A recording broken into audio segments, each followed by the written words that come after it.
The word comparison weighs more in corporate than in any other sector.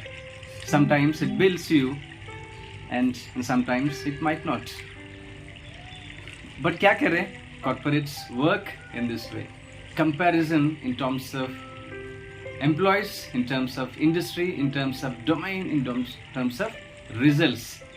While many employees stick to the 4 pillars of individual compass, loyalty, trust, honesty and integrity, many will be stuck in the comparison verb. In this episode, we will talk about comparison significantly to the corporates. Dear community, thank you for joining in today's session. Comparison is the worst thing that happens in the competitive environment and especially in corporates. There is something true to that. Constant comparison in a competitive environment can have downsides, especially in corporates. Here's a breakdown of both sides of the comparison. The first one, reduced morale. The downsides of constant comparison. The first one is reduced morale. When employees are constantly compared to others, it can lead to feelings of inadequacy, anxiety, and low self-esteem. This can decrease morale and motivation.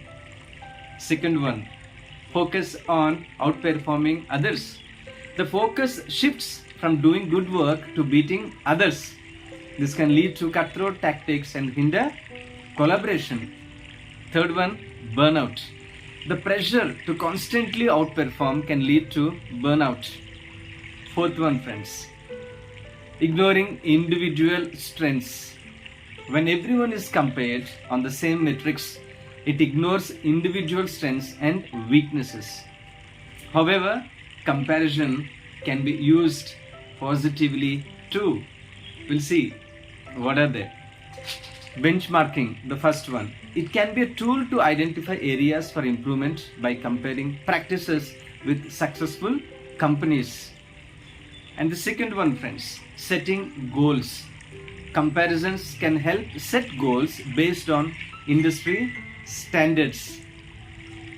And the next one, healthy competition. A little friendly competition can motivate employees to push themselves and improve. And what is the better approach for this comparison? We'll look at that side too. Focus on growth. First one, shift the focus from constantly comparing to outperforming yesterday's self. That's about focus on growth. Second one, collaboration. Encourage teamwork and knowledge sharing to achieve common goals.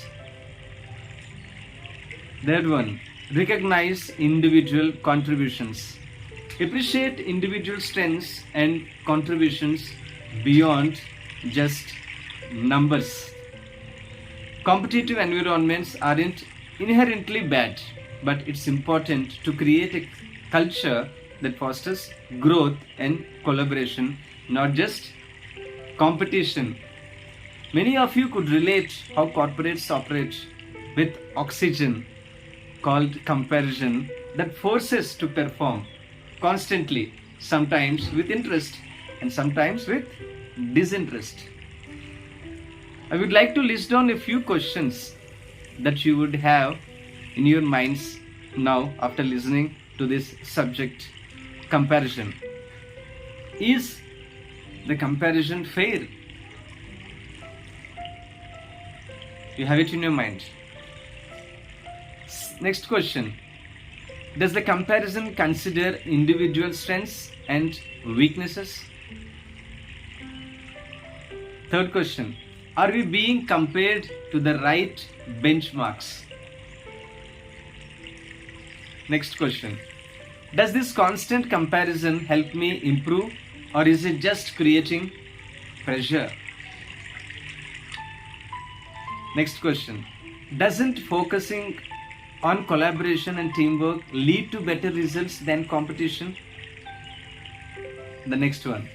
How does this constant comparison affect morale and team spirit? In the next episode, we will talk about comparison with multiple scenarios, in different scenarios. In your GB, please mention what are the probable questions you have on this topic comparison. This is not a new topic to the people who work. You can figure out what questions you had in your mind or you have in your mind right now. Please mention in your GB. Continue to share our learnings with friends, family and everyone around you. By doing so, you can compare your learnings with them. Thank you, community.